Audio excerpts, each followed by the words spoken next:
السلام علیکم ورحمۃ اللہ وبرکاتہ۔ جس بھائی نے اب تک میرا یہ چینل سبسکرائب نہیں کیا ہے ان سے میری مؤدبانہ درخواست یہ ہے کہ وہ جلد سے جلد یہ چینل سبسکرائب کریں، کیونکہ جو نئی آنے والی ویڈیو وہ آپ کو سب سے پہلے مل سکے۔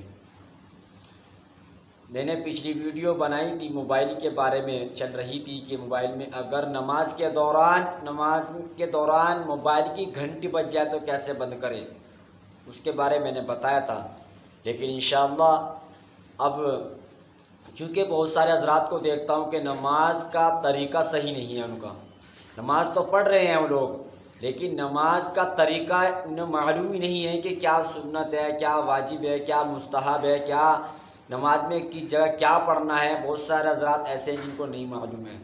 تو اسی لیے اب انشاءاللہ میں کچھ نماز کے مسائل بیان کرا کروں گا اس ویڈیو کے اندر۔ لیکن جو 4 سے 5 منٹ کی ویڈیو رہے گی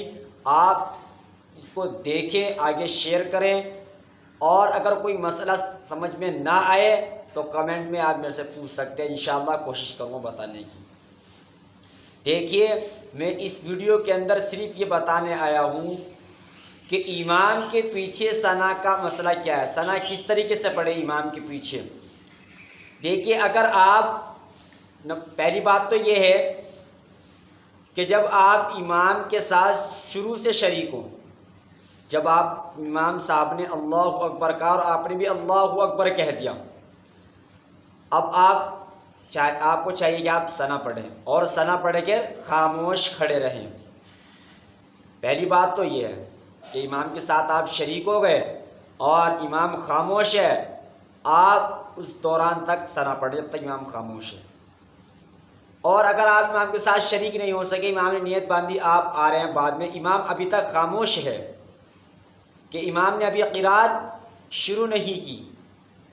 تو جب تک امام خاموش ہے تب تک آپ ثنا پڑھ سکتے ہیں۔ دیکھیے نماز 2 ہیں، ایک سری نماز اور ایک جہری نماز۔ جہر کا مطلب ہوتا ہے بلند آواز سے قرات کی جاتی، جیسے فجر کی نماز، مغرب کی نماز اور عشاء کی نماز، اس میں امام جہر کرتا ہے، یعنی کہ بلند آواز سے قرات کرتا ہے۔ دوسری سری نماز جیسے عصر اور ظہر کی نماز، اس میں امام آہستہ قرات کرتا ہے۔ جو جہری نماز ہے اگر آپ امام کے قرات شروع کرنے سے پہلے اگر آپ شامل ہو گئے تو آپ ثنا پڑھ سکتے ہیں۔ نمبر 2، آپ امام کے اس وقت شامل ہوئے کہ جب امام نے نیت باندھی اور آپ نے صرف اتنا پڑھا سبحانک اللہم وبحمدک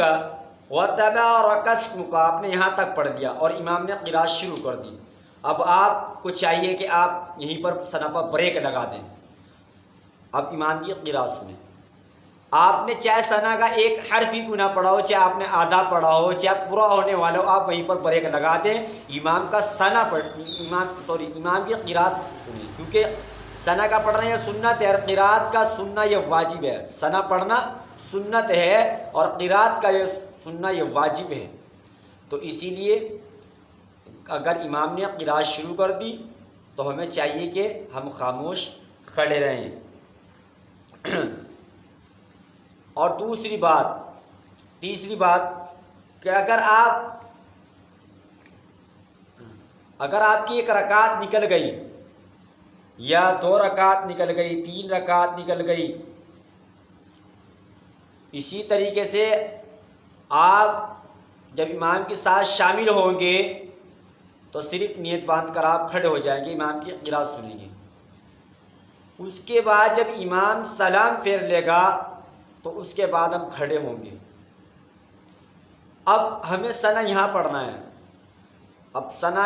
یہاں پڑھیں گے، اس کے بعد اعوذ باللہ من الشیطان الرجیم بسم اللہ الرحمن الرحیم، اس کے بعد ہم سورہ فاتحہ پڑھیں گے، اس کے بعد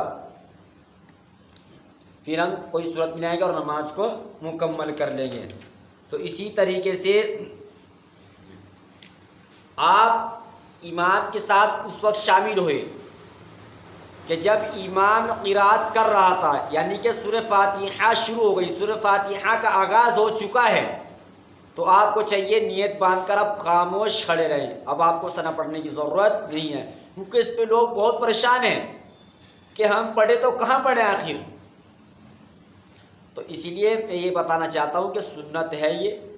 اور اگر کوئی جان کر چھوڑ دے تو اس کو نماز پہ کوئی اثر نہیں پڑے گا، لیکن ایسا کرنا نہیں چاہیے، کیونکہ اللہ کے رسول صلی اللہ علیہ وسلم کی بہت احسانات ہیں اس امت کے اوپر، تو اسی لیے جو سنت چیزیں ہیں اس پر عمل کیا کرو، اور اللہ تعالیٰ بہت بڑا ثواب دے گا ان سنتوں کے اوپر۔ تو اسی لیے میں جب تک آپ سے اجازت چاہتا ہوں، انشاءاللہ ہر ایک موضوع کے اوپر نماز کے متعلق مسائل بتاؤں گا انشاءاللہ۔ باقی آپ اس ویڈیو کو زیادہ سے زیادہ شیئر بھی کریں اور کمنٹ کر کے بتائیں کہ آپ کے کچھ سمجھ میں آیا یا نہیں آیا، تو آپ پوچھ سکتے ہیں۔ اللہ تبارک و تعالی مجھے بھی اور آپ کو بھی عمل صالحہ کی توفیق عطا فرمائے۔ السلام علیکم ورحمۃ اللہ وبرکاتہ۔